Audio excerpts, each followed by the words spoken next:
So I've just finished a conversation with Guilherme. I've met him on Twitter. We've known each other for a year or so. And we're always having a conversation online, on Twitter, basically, about simplicity and minimalism and things like that. Now, I don't know if he is actually a minimalist after this conversation, but he really knows what it means by simplifying. In this conversation, we talk about remote work and dogs. We actually spoke about our dogs. It's a great, fun conversation and lots of information there for you as well. Anyway, enjoy the conversation. So yeah, you're in Portugal, right? Yeah, I live in Lisbon. Portugal. No, nearby Porto.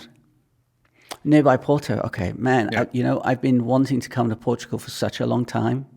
I go to Spain a lot, but I never go to Portugal, kind of thing. Probably currently isn't the best time to go, okay? No. Because of everything that we know. But you should come. It's even Porto, Lisbon are the two main cities, but there's a lot of small places in Portugal that are really cool. But it's an interesting country because you have good weather and a lot of history, and if you like nature also, and the food is amazing. Yeah, the food. I mean, for me, it's more to do with weather and not being anywhere near a city and being with my dog and a car. That's it. One of the things that usually people like Porto is that it's a city without being that kind of metropolis where it's always traffic and those kind of things. So yeah, it's like a small city with a lot of history. But especially in the north of Portugal, you will find a lot of places to visit with a lot of history, a lot of nature, all those kind of things. Yeah, it's just so. Yeah, I'm definitely gonna knock on your door. Don't worry, I'll definitely. It's funny because yeah, it's funny because I've been talking to a lot of people online, just finding them, and all of a sudden, a lot of them are coming from Portugal. I'm like, this is pretty cool for me because there's a guy in Lisbon. He has a YouTube channel, and he's called One Cyclist in Portugal or something like that. And he literally just cycles around Lisbon, where he lives, but he goes everywhere else with his bike. And one day, and great content. I just love watching it because he's a really cool guy. And he messaged on his YouTube channel, "I'm going to Amsterdam. Who's around?" I'm like, dude, yeah. So I went round with him, round Amsterdam. He put it into a video. And he's like, you got to come to Portugal. With you and your dog and your bike have to come to Portugal. And before then I was interested. But after then, I'm like, okay, I've really got to go. I've really got to go. And now I'm meeting so many people from Portugal. And I wonder why that is. I think the universe is basically just saying to me, go. Probably is that. We never know. Well, we met on Twitter. Yeah. Because we do something very similar. Simplicity. I would say that we love the same thing. Right. Okay. So basically, I'm not into minimalism. It was before I understood the word. It was more like a religion to me. So it was kind of, and I'm not religious. I'm not into religion. I don't hate people for it, but I think religion is silly. But that's just my take on it. So minimalism being a religion to me was silly. It's like, it's a cult and it's, but after I understood it, I think minimalism means different things to different people. The problem with minimalism is that you have the minimalism from YouTube. Okay. And that is a religion. Okay. Yes. Where you believe that you should be a missionary or something like that. Right. And if you study the concept, you see that it's not really about that. It's about knowing yourself and knowing what you need, what you enjoy. And you can be minimalist and have a lot of things. Okay. If you look around behind me, there's a lot of books. You don't want to see what's around here right now. Yeah. So you need to have with you the things that you love and that bring you happiness. But I see minimalism as a kind of a framework where once you understand it, you can apply to almost all decisions that you took in your life. And that's why I like the concept, not the concept from YouTube, as I said, the religion. I get what you mean, because it's common to have that reaction from most of the people when you talk about the minimalism. The word is quite strong. Yeah, absolutely. I mean, I've said this so many times about myself. The reason I fell into it was more a case of simplicity rather than minimalism. I hate complications. They're similar. They are quite similar, yeah. They're quite similar. But I never put myself into that minimalism guy. I put myself into, I like everything to be simple. Why are things so complicated? Why is software so complicated? Why are APIs so complicated? This is getting into your realm of work. Yeah. Why are things so complicated? They just don't need to be. And I've been like that for as long as I can remember. And so now when I see this movement, as we say, into minimalism, it kind of got me to think about, well, am I a minimalist, or am I, it's not the right word, but simpleton, and simpleton has negative connotations. Probably you are a minimalist, and you basically don't use the shirt saying I'm a minimalist or something like that. I would say that if you are really concerned with those things of bringing complexity to your life, and if you are aware of the choices that you take to bring new things to your life, to take decisions, probably you are following the same kind of practice. Okay, basically, I would say that minimalism is a way of noticing decisions that you take. Okay, you want to buy something, and you have that thing that will make you notice that you are taking a decision probably by impulse, and you don't need to take it. And those things is what to me are based on minimalism. Obviously, when you start and you try to join the cult, you will look around, you will see a lot of things, you will try to do those decluttered things. They are also important because they are a framework to start. Okay, it's a way to at least to gain the conscience of what you have and what you don't need, and how bad you are. Okay, but after you start doing that, I don't believe that I need to be the guy that dresses always the same shirt or something like that. Right. I'm not that's that the person. Extreme. Yeah, that's the extreme. I'm not that person. And for example, I couldn't be an extreme minimalist because I'm married to a person that isn't a minimalist. So we need to find a balance. And if I didn't find the balance, I was in the cult, and probably I shouldn't marry with her, but I'm happy, and she is happy with the way I am, and we understand the decisions. Obviously, that you try to use those things to influence people around you in a natural way. For example, I try to be really mindful with my daughter when we have new toys in the Christmas and on birthdays, trying to take the decision: do you play with this toy, or do you want to give it away? Those kind of things.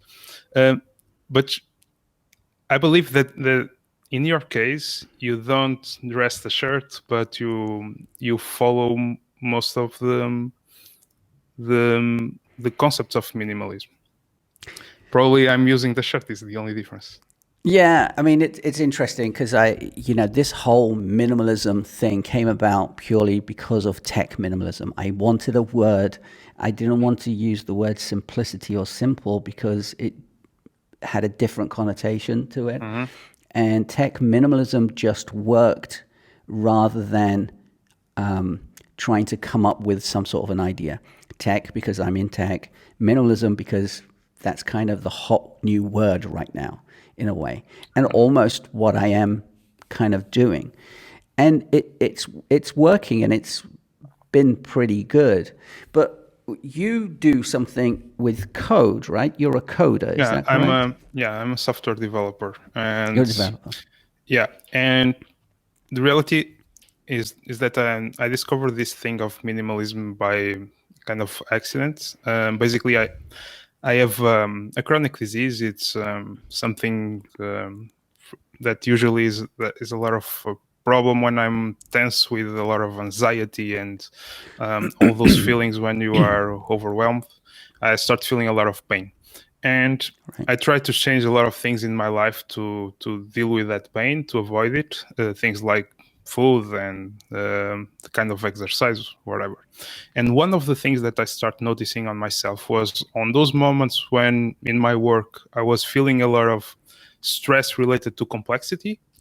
Usually the things start to creep up, Right. and that drive me to minimalism and to simplicity. And I try to take those lessons to simplify my work and to simplify the things that I work with. So my relationship with simplicity, it's quite strong, like you, probably in not in the same way, because I deliver software not only Right. as a consumer. But for example, I have a good example to you related to applying minimalism to using technology. Um, I'm a kind of a productivity geek. Okay, I really Right. like to to define my setup, to take conscious decisions of what I'm using. If there's a new tool, I really like to play around. But the reality is that I was looking to myself, searching for things that didn't bring value. Okay, and it took me a while to realize that sometimes we are investing our time just because we want to have the fun of exploring, and a lot of times you don't bring any value to your life, and you see the shiny object and you basically start going around. Yes. Welcome Yeah. to my world, basically. Yeah. Yeah. It's interesting you come out with the technology because this is the thing I find. This is the whole point of tech minimalism, is that, with Mac Junkie, I've seen so many clients. I've had about 6,000 clients, and pretty much every single one of them have so many tabs open, so many different apps that do the same thing, slightly differently, and no one can understand why they're not getting any work done, right? So I'm like, well, get rid of stuff. Then the thing comes about in the FOMO, like I don't want to miss out. Yeah. So they keep getting these apps, and this is the thing. And I've always been into simplicity, as I said before. So it was more a case of how can I do the most difficult job simply, because I don't want to waste time. And if you already have tools, is always a good bet to try to see if they can solve your problem in an efficient way, instead of going shopping around just because. Absolutely. I mean, my job is to find the right tools for my clients. So unfortunately, I have to go and check, but do as I say and not do as I do. So effectively, when I work with my clients, I tell them to get rid of all of this stuff. In my dock, for instance, I have 3 apps open. That's it. I don't need any more. People don't need more than one calendar. They don't need more than one notes app. They don't need more than one task manager. I've had issues with having tasks in Basecamp and my thing's 3. So I'm like, well, why am I using 2 to-do lists? But they're not to-do lists. They work slightly differently. Yeah. And if my job is to try to pry the difference between a to-do list and a project management tool, because they are different. But if you're working for yourself, do you need a project management tool? So it's really weird how people don't really think ahead. They just, as you say, get that shiny tool thinking it's going to fix everything. But in fact, it's making it worse. Yeah, and if you like technology, you are probably the first person to do that, because it's fun. Yeah. And as you said, you probably are feared to missing out the new thing, the new cool thing, and you see a lot of people using that. And yeah, give it a try. But one of the things that I was seeing myself doing a lot of times is I was trying just because I see a new thing, not because I'm not happy with the one that I'm already using, or trying to move everything into that new tool. Okay, it's quite common, for example, when you use a notes tool or something like that, you try to move everything to there, you work with it for 2 weeks, and then you need to go back because you don't like it's missing just one small feature that you can't live without it. And you've wasted all that time with the transfer. Yeah. This is the thing, you've wasted. And so what I tend to do now is try to use a tool for like a month or so, without moving anything over, to see if I like it, see if it does what I want it to do. This is for me personally. And then start moving stuff I need to. But I've kind of stuck with Apple Notes, so that's my brain, that's my thing. I don't use anything else. But I've now found a new tool, which, in fact, that's what I was doing earlier on, before the call, and it's great. It works the way my brain works in a way. But the main part of it is that you can share it externally and stuff. But what I want to talk about is how because you do a lot of tweets about simplifying code and development and stuff. Yeah. Talk about that a little. Yeah, basically, I'm passionate by writing code, and one of the things that I try to apply is to, even in code, taking the simplest decision and the simplest solution. Basically, because when you write code, it's more often will be read than rewritten. Okay, it's like writing a book with the option of editing it, and there's a lot of things published with more than 20 years of history about good practices to write code that is maintainable and it's easy to use, and it's something that I advocate for. Other things that are not that common and usually are a problem for software developers is not related to code itself, but the way that we approach problems. Okay, because when you write code, it's you can be a really geek guy and you are so focused on playing around with code, because programming is like a game, and it's like a game, and if the next level is more challenging, you will take more pleasure from it, and that usually can be really a problem for your end users, because they don't care if you are really clever with a piece of code. What they want is a good solution for that problem, and those are the things that I try to bring value to people around me, is how you can simplify the way that you approach problems, the way that you understand that you are a human and there's things in your brain that you should be aware, that many of those things that you have to deal when you are choosing a tool, we need to be aware when we are delivering it. Okay, it doesn't matter if you start coding a really elegant piece of code, if your API or your front end, it's a mess. Those are the things that I try to advocate for, and especially with the fact that if you simplify those things, you are basically removing yourself the pain of dealing with complexity in an year. If you have a really complex solution for a problem, you can be really happy today, but down the road, things will get back at you, and that's really hard to deal. And you don't want that. You want to take the simplest solution as you can, as far it's the best one. Now, one of the misconceptions that I see a lot of times related to simplicity is the idea of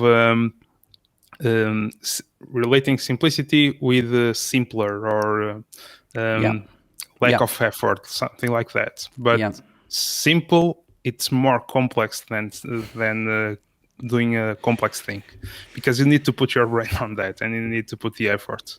I think that Steve Jobs had a sentence related to that, that you need to really fight for simplicity. You can't just wait for it. And that's what I try to do. Yeah, I mean, simplicity, if people think simplicity is the lazy way out, but what they fail to realize is trying to construct something simple takes so much pre-thought into doing it.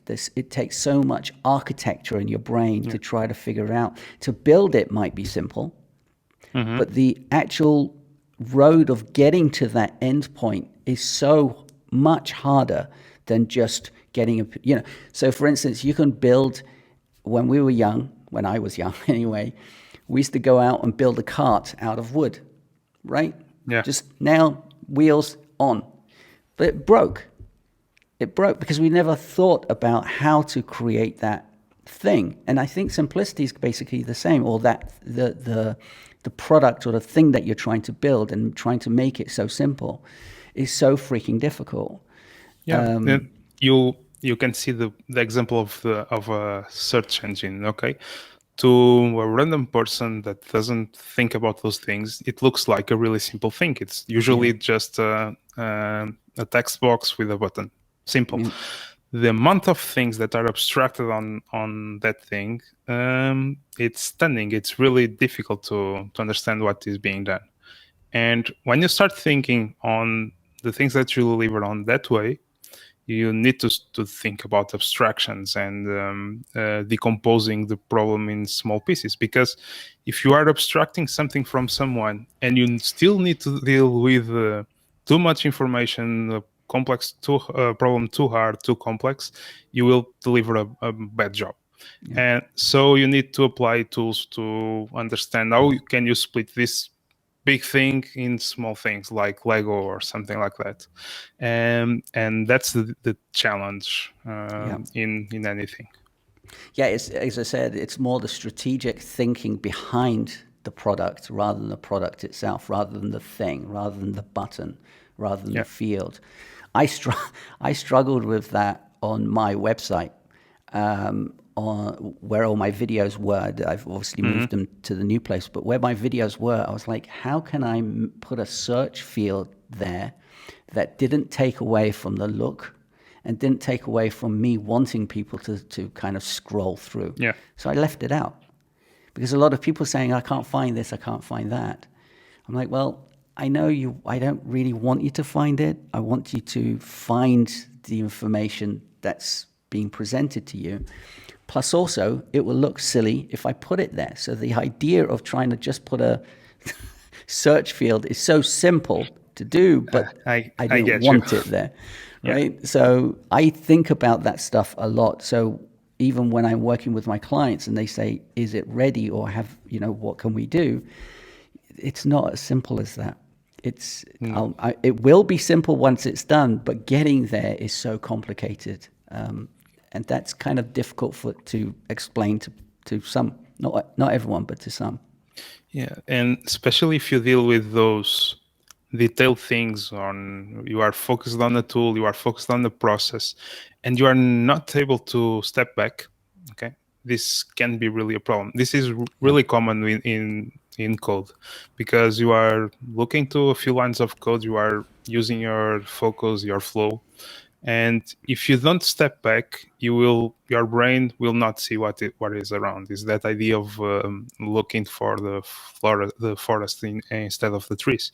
When you look around, you see things in a different perspective, and probably you will notice that you can go to another route. And there's value on that. There's value on being able of that abstract thinking, of looking to the everything and constructing something really good. That's what I believe. Yeah, I mean, you definitely have to step back and look. I mean, if you have a top-down view, if you step away from it, step away from the project, step away from the code, as you're saying, step away from the tool. I do this a lot. as well. I find a tool, I really get into it, use it for a day and think this is the best thing ever. You take a day to process what you've actually done and go back and go, actually, no, that's not the way to do it. That's not the right process, not the right flow for the client I'm working with or whatever. So stepping away from your project, from whatever it is that you're working with, is definitely a time saver in the long run. Because even though people might think, oh, I don't want to waste another day thinking about it, if you don't take that time to think and slow down, you're going to pay for it at the end. Basically. Yeah, you see many problems being solved after one night of sleep. Yeah. After going grab a coffee. After anything that you go away from your screen. It's our brain is really powerful, and when we don't understand how we can take advantage of it, usually we try to create complex things, and complexity brings anxiety, brings stress, brings all those things to your life that you don't want. And for example, in fields like mine, you have concepts like burnout being really common. You see a lot of people talking about burnout and mental health, those kind of things, because it's an industry of heads down and let's deliver this thing. And if you don't take care of those things, you are basically shooting yourself in the foot. That's why it's important to be aware of these things. I don't see a lot of people talking about this.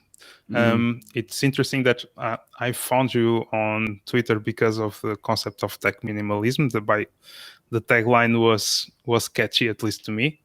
But we don't see a lot of people realizing that they need those kind of things. They are not aware of that. We start seeing a few things like digital minimalism, but usually it's because of the detox of social networks. Absolutely. Yeah. Instead of being a well thought approach to your relationship with technology. And that's what is missing, I think so. You've hit the nail on the head, basically, because I see so many posts, especially in the past year or so, about digital detox, digital minimalism, and digital this and digital that. And I'm thinking, well, that is more of a fad, more of a short-term relief. It's like an aspirin for your headache, right? You'll go away, but it doesn't work because the headache will come back if you don't organize your structure in your body and you sleep funny because you sleep funny. The headaches are going to keep going there. And digital detox is basically the same thing as that when I say it. Isn't sustainable. It's not. You see those people working, for example, for 2 to 3 months, really long hours and extra hours, all those things. And by the end, they took 2 weeks of vacations. And that will not work because you will get back. And if you don't address the real problem, that is, you put yourself in a really bad situation, you will get back there as soon as you can imagine. And with technology is the same thing. For example, I have been using Inbox Zero for a long time before it was something that everyone tends to talk about. But nowadays you see people sharing things about okay, I reached my zero, and if the same person published the email counter after 2 months, I bet that it will be back to the same problem. Absolutely. And again, I'll say it again and again and again. It's the process that matters, not what you're doing, not the program, not the app, not the placebo effect, basically. I would say that is the habit that you create. Yeah. Okay. You have that goal of achieving the Inbox Zero. You have a process to achieve that, but during that process, you don't create an habit that sticks to you. Doesn't matter. because the goal is easy to reach. You can archive all your emails and you have the inbox zero. But if you don't create the habits, it will not work. And you can see that with a lot of things, like when we choose a new tool and you go play around, and you can have good feelings with it, and it fits your workflow or your brain works, like you were saying, or probably something that you just play around and go to the garbage, because the habit of working with that thing doesn't stick, and if it doesn't stick, doesn't matter. It's true. I mean, habits definitely. And the thing is, it takes so long. Is it 21 days for a habit to stick? And the problem they say, but I don't believe on those hard measures. And to be honest, it's really easy. If, for example, I try to practice meditation. I'm not really an excellent example because sometimes I have to skip it, or I think that I have because I create excuses. But for example, the first month is really easy because you are so focused on achieving that thing that you think that you created an habit. Yes. The science of creating an habit is to really embed that thing in your workflow. And if you don't do that, it doesn't matter. Because one day, everything changes. I mean, the interesting thing about what I do, my clients, is that they're already stuck in a way of working with their habits. And you're trying to explain to them, look, this is better for you. And they say, okay, I'll try it. But because they're so stuck in the way that they have been working, the habit that they have, it's not easy for them to pick up that habit. Habits could be done within 3 days, 4 days. I have done it in certain things. But you need a longer period to get into that habit if we're talking about tech minimalism. For other things, I guess it's different. I don't meditate. I actually still don't understand the concept of meditation. I don't want to try to understand it. The only thing I can put meditation down to, similar to, is me walking my dog and not thinking about anything. That to me, I guess, is meditation. Yeah, because I don't understand the concept of meditation. Yeah, if you go for a walk and you are not actively listening for something and you are basically enjoying, I would say that is a kind of meditation. I walk my dog every morning and come up with ideas for videos I make. That's the only thing I do. I don't think about anything else. Obviously, other than him falling into the water, because we live on an island. That's about it. Yeah. I have a dog too, and in the morning I go every day with him, and in the lunch break, and it's the kind of thing that demands you from abstracting yourself from what you are doing, and that's really important for mental health also. I got a dog for various reasons, but one of the main reasons is because I was sitting behind the computer for too long. I was putting on weight and stuff like that, because the older you get, the faster your weight comes on. Yeah. And so I thought, everyone's telling me get a dog. And I'm like, I don't want another dog. So the best thing I ever did was get that dog. Best thing I ever did, because, as you say, it helps you step away from whatever it is you're doing. It helps At least they demand from you. Right, yeah. So and it helps me talk to something else, because I live on my own as well. So it's just such a great thing to have a dog, especially if you're in tech. If you can, obviously, because a lot of people can't, to kind of walk away from whatever it is that you're doing, come up with new ideas, don't even think about work, whatever it is. It's having a dog is like the best thing that's happened to me in the past. How old is he now? 10 years. So if you can find something, you can't do it with a fish. Let's put it that way. No, or a rabbit, or a cat. You need a dog. And especially if it's a dog that really demands from yourself. Usually if it's a large breed or something like that they need really a lot of attention and going for long walks and those kind of things. I don't agree. No? My dog is huge. And we walk, hey Wolf, he's downstairs. We walk 4 times, 5 times a day. A day? And he doesn't run around the house. He's quite relaxed, actually. So it depends on the breed, maybe, and it depends on how you bring it up. I have this conversation all the time with people around the island. How's your dog so well behaved? Like, I don't know, I don't know. Like, I have no idea. Yeah, they are like kids. They come with natural skills. Right. Yeah, yeah. And so everyone's asking me, can you look after my dog? So I looked after my uncle's 2 dogs, and they are small little rats. They're just so annoying. Yeah, they have more energy. Yeah. And energy, and they were and they had to go to Paris for a weekend, long weekend. So I was looking after the dog. When they came back, they said, "What did you do to the dogs?" I was like, "What do you mean?" He said, "Well, they're listening." I'm like, "Yeah, this is what you should be doing, training them," because a lot of people don't train their dogs, you see. Yeah. But after 2 days later, they went back to the same routine as they had, because that's what they were used to. Yeah. And they didn't, they weren't doing the same thing as I was, basically. They weren't actually, adhering to the rules I gave them. Kind of thing. Yeah, even them create habits and understand that a different person can have different inputs and expecting different things. So they are clever. Yeah. I mean, it circles back to being at work. It depends on who you work with. You work at home, obviously. You work remotely. At least during the pandemic, yes. At least during the pandemic, right? Yeah.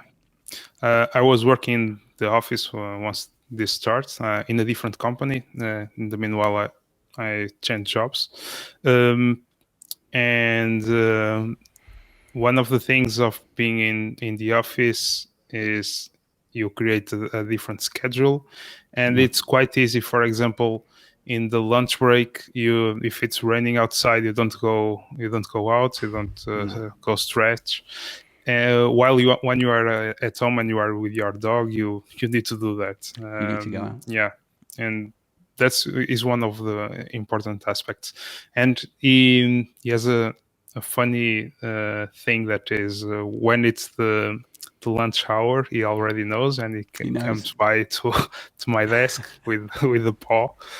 Yeah, they just know. And I know, okay, it's time to feed him and go outside usually. It's funny.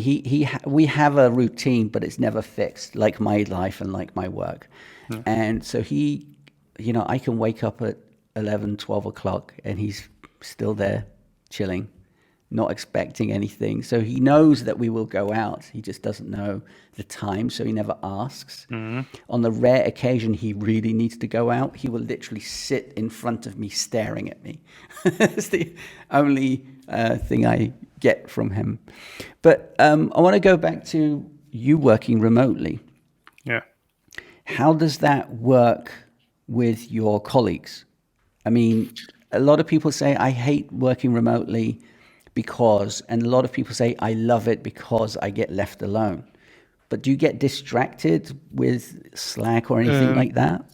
No. I had the experience of 2 jobs, and in the previous one, I was in leading a team. So it was interesting because we were everyone was in the office, we know each other, and we moved to the remote environment, as far as we can call this remote, because it's not the same thing.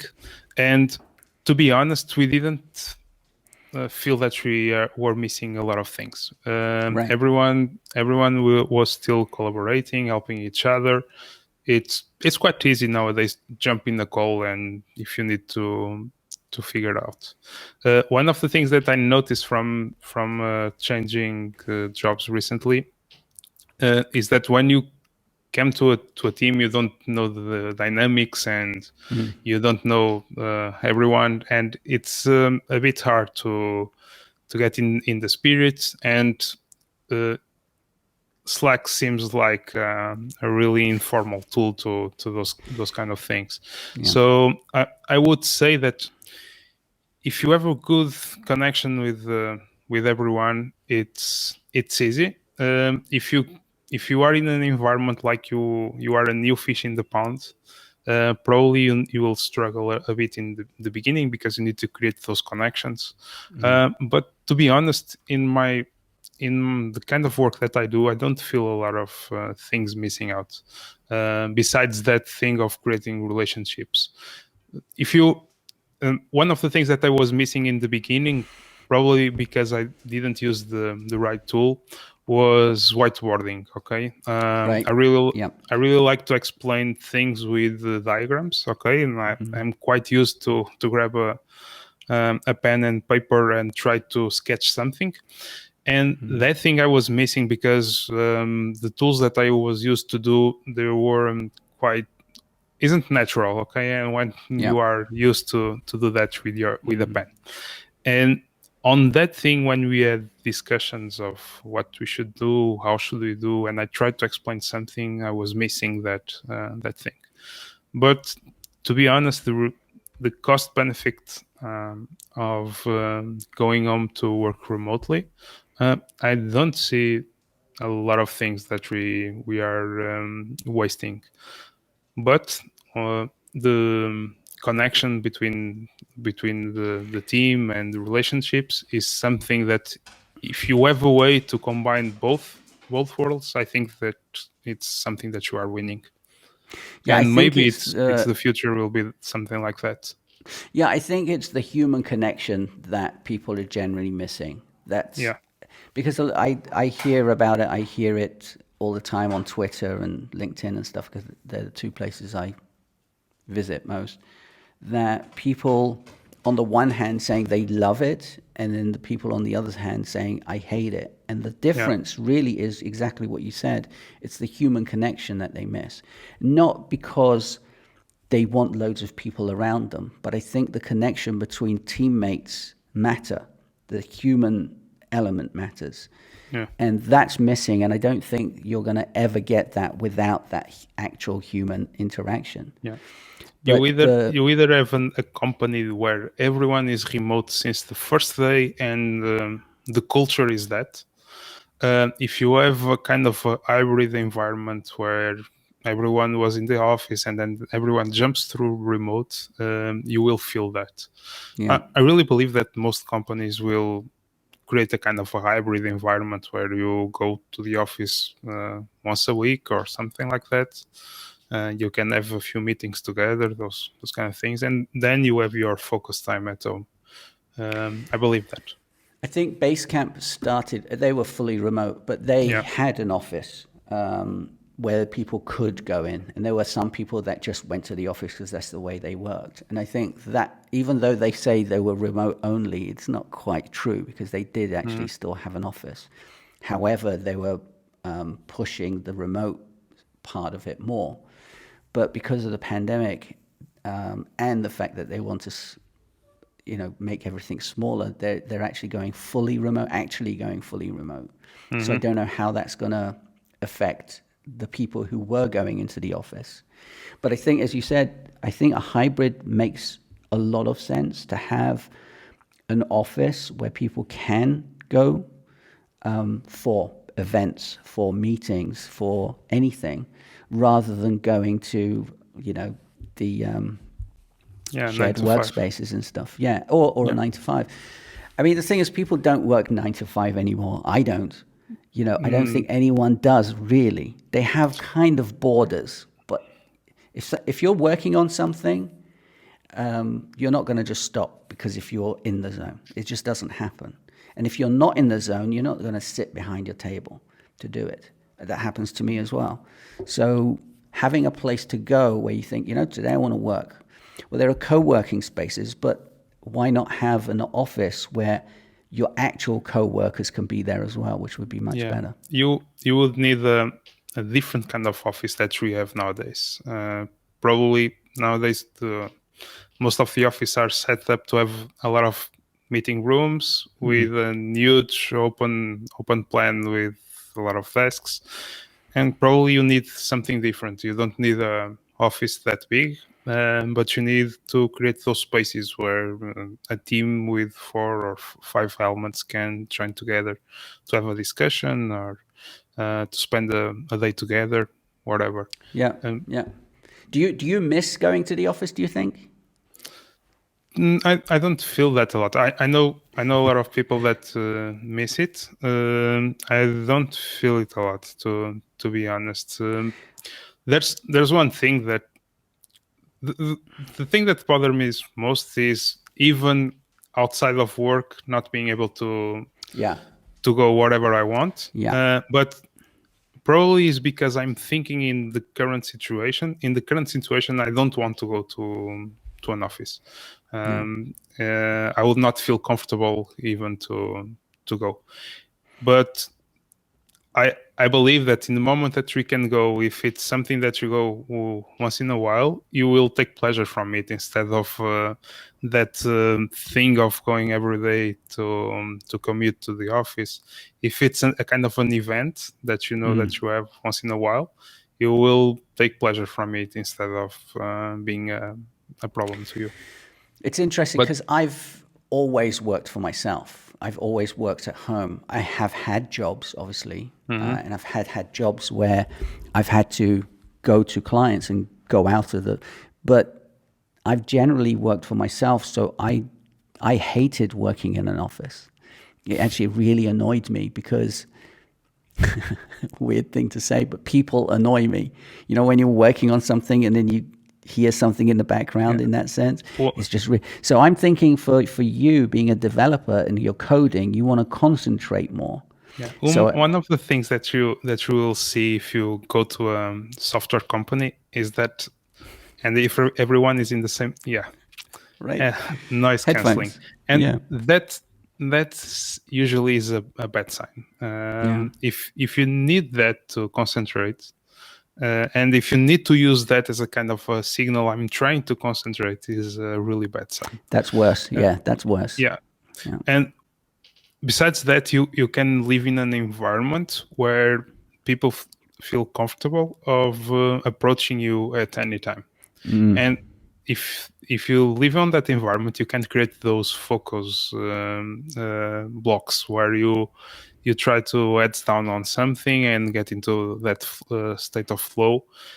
And at least to me, is something that I need. If I know that I have a meeting in 1 hour, probably I will try to pick a different task that doesn't need a lot of concentration.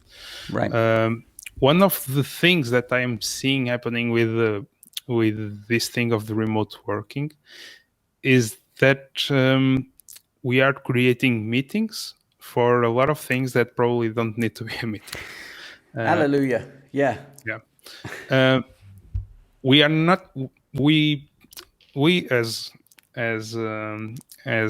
working people, we learn to use Zoom and to use all those things to have video calls, and probably we loved it because we are using it too much.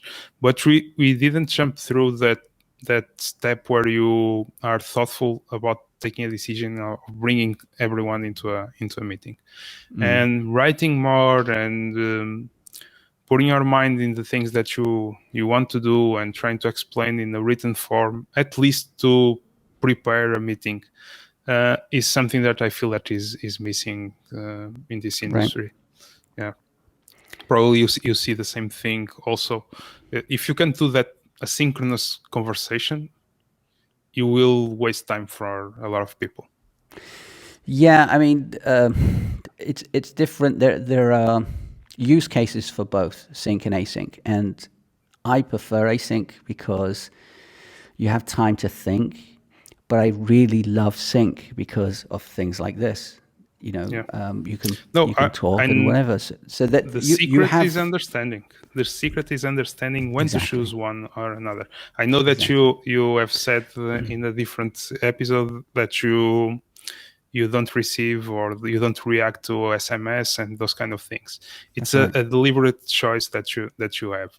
And the problem is when you don't take those decisions with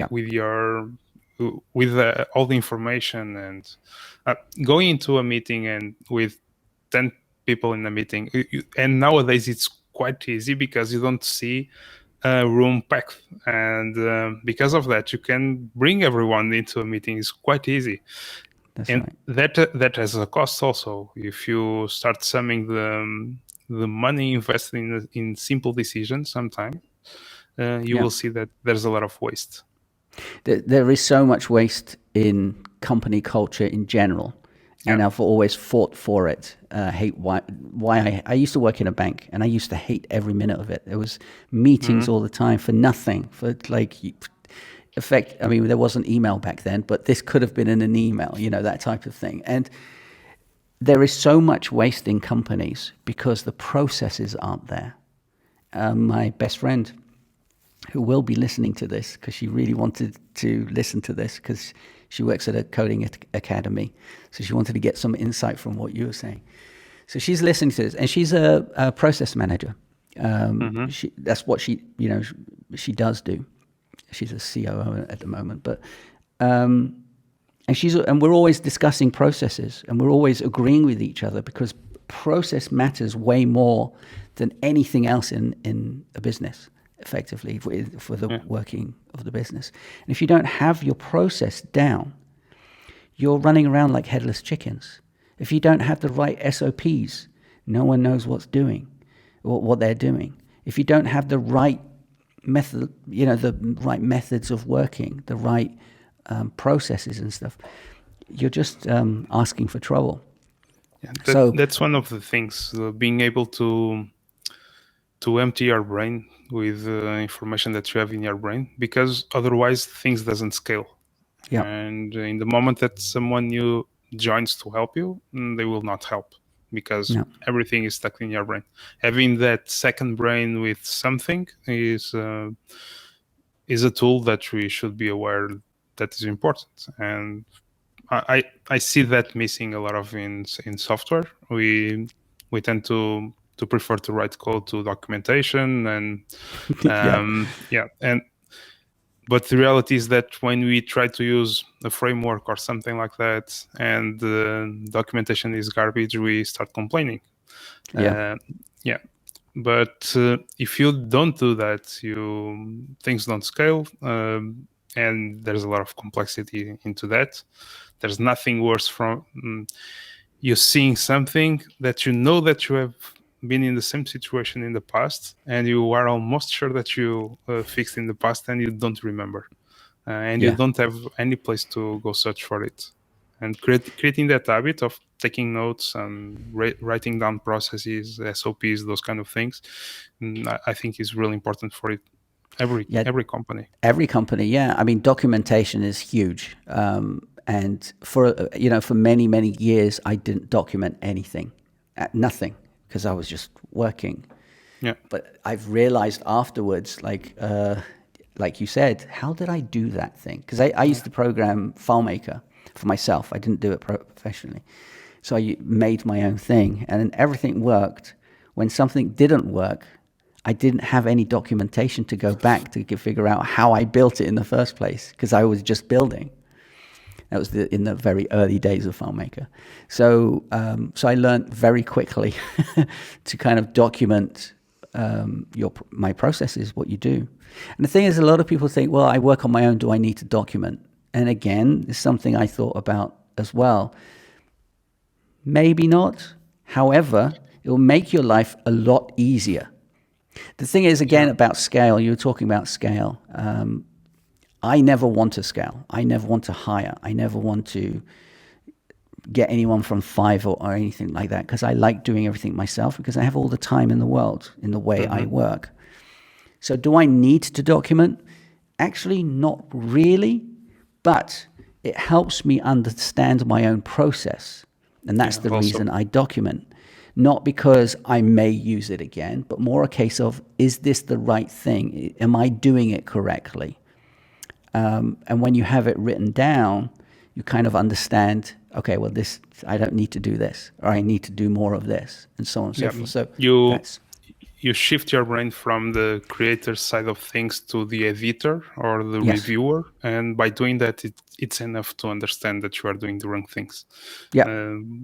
our brain doesn't work in the same way when you are trying to create or review or maintain something, and that's important. But even if you nowadays don't want to scale, let's imagine that one day you just want to work 1 hour a week, and you want someone doing the things that are low hanging fruits. On that moment, if you have everything written down, you have the conditions to do that. Yes. Otherwise, it will be overwhelming for each other. So yeah. No, absolutely. Anyway, I won't keep you longer. It's been a great chat. I love talking to you. Great that we meet at last, actually. Yeah. Because we've been tweeting each other all the time. So great. Thanks for the conversation. Yeah, and nice to meet you. Yeah, nice to meet you. And I'll see you next time. Yeah. Bye. Ciao.